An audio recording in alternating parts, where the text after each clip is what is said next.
दिनों से बिहार के सीएम नीतीश कुमार का हर कदम राजनीतिक सस्पेंस खड़ा कर रहा है।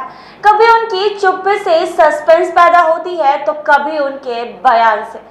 राहुल गांधी को बतौर सांसद अयोग्य घोषित करने के बाद लगभग सभी विपक्षी नेताओं ने बयान दिया, लेकिन सीएम नीतीश ने इस मामले पर चुप्पी बरती है। हालांकि उनके करीबी लोगों का मानना है कि नीतीश कुमार बस कांग्रेस पर दबाव बनाना चाहते हैं। दरअसल नीतीश कुमार इस बात से नाराज हैं कि उनकी ओर से बार बार कहे जाने के बावजूद विपक्षी एकता की दिशा में कांग्रेस की ओर से कोई गंभीर पहल नहीं की जा रही है। लेकिन यह तर्क भी तब गले नहीं उतरा जब नीतीश कुमार तमिलनाडु के सीएम स्टालिन की पहल पर सामाजिक न्याय के नाम पर बुलाए गए सम्मेलन से खुद को अलग कर लिया। बता दें कि इसके पीछे की वजह प्रशासनिक मजबूरी बताई गई है। बात इतनी भर नहीं रही, पिछले दिनों नीतीश कुमार बिहार बीजेपी के एक पार्षद के घर भी गए हैं। वह पार्षद बीजेपी केंद्रीय नेतृत्व के बहुत करीबी माने जाते हैं। इन तमाम घटनाओं से सस्पेंस बढ़ गया है। हालांकि बीजेपी की ओर से अमित शाह और जदयू दोनों ने भविष्य में फिर से किसी तरह के गठबंधन की संभावना से इनकार कर दिया है। साथ ही नीतीश कुमार भी इसके पक्ष में नहीं है, लेकिन उनके हालिया कदम के पीछे क्या मंशा है ये किसी को समझ नहीं आ रहा। जी हां, बता दें कि इसको लेकर कांग्रेस नेता राहुल गांधी को अवमानना के मामले में सूरत की एक अदालत से हुई 2 साल की सजा और इसी के आधार पर बनकर संसद से समाप्त हुई उनकी सदस्यता के सवाल पर आखिरकार बिहार के सीएम नीतीश कुमार ने कुछ दिन पहले अपनी जुबान खोली। आगे पीछे करते हुए राहुल गांधी के मुद्दे पर विपक्ष के प्रदर्शन में जदयू शामिल तो हो गया था, लेकिन पार्टी सर्वमान्य नेता नीतीश कुमार ने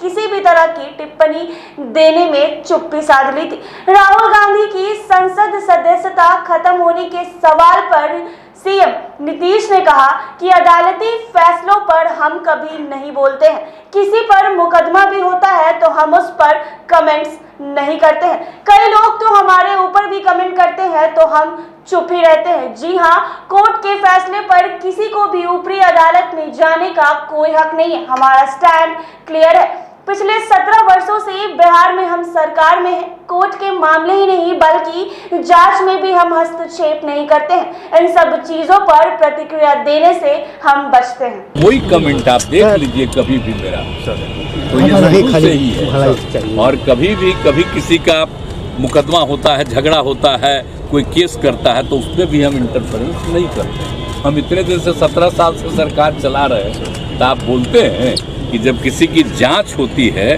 तो हम उसमें इंटरफेरेंस नहीं करते हैं। खाली हम यही सबको पहले से ही कहते हैं बहुत ठीक ढंग से जांच होना चाहिए। इसलिए इन चीज़ों पर मेरी कभी कोई प्रतिक्रिया नहीं होती है। आप गौर से देख लीजिए। इसीलिए आप लोग पूछ रहे थे तो हम इसलिए नहीं कुछ बोले कि क्या बोले, इस पर हमारे लिए कुछ बोलना ठीक नहीं है। लेकिन आप एक बात तो जानते हैं ना भाई कि विपक्ष के अधिक से अधिक लोगों की एकता मेरी इच्छा है ना, और तब से ना हम इंतजार कर रहे हैं। हम तो इंतजार कर रहे हैं कि ज़्यादा से ज़्यादा लोगों की इच्छा हो जाएगी, एकजुट हो जाएंगे, थोड़ा मजबूती के साथ 2024 का विधान इसका लोकसभा का चुनाव लड़ेंगे लोग मस्ती से। तो हम तो इसी इच्छा में, इसलिए हम चुपचाप बैठे हुए हैं। और आप जानते ही हैं कि आप दिल्ली में कितना बार हम 2 राउंड गए, सब लोगों से बातचीत हो गई है, तो हम वेट कर रहे हैं। कांग्रेस ने देरी कर दी क्या सर? अब तो वेट ही कर रहे हैं ना, हम इंतजार कर रहे हैं। उनके सब लोगों को तो कह दिए कि आप देख लीजिए, तय कर लीजिए कि अन्य लोगों के साथ मिल करके करना है।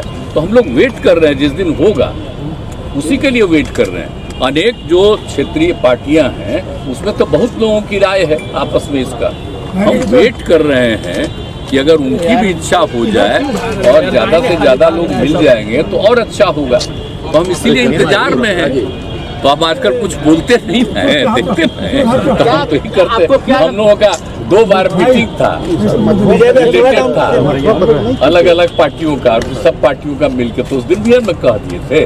तो हम पूछ रहे हैं, तो हम तो इंतजार कर रहे हैं। और हमारी पार्टी के लोग भी जो उन लोगों के साथ किसी तरह की कोई कठिनाई है तो उसके लिए तो बोल ही रहे, हाउस के अंदर, हाउस के बाहर, सब जगह। तो इसलिए ऐसा नहीं है।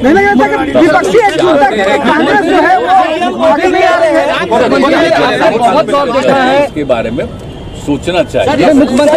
ऐसे ही तमाम अपडेट्स के लिए बने रहे NBC 24 पर।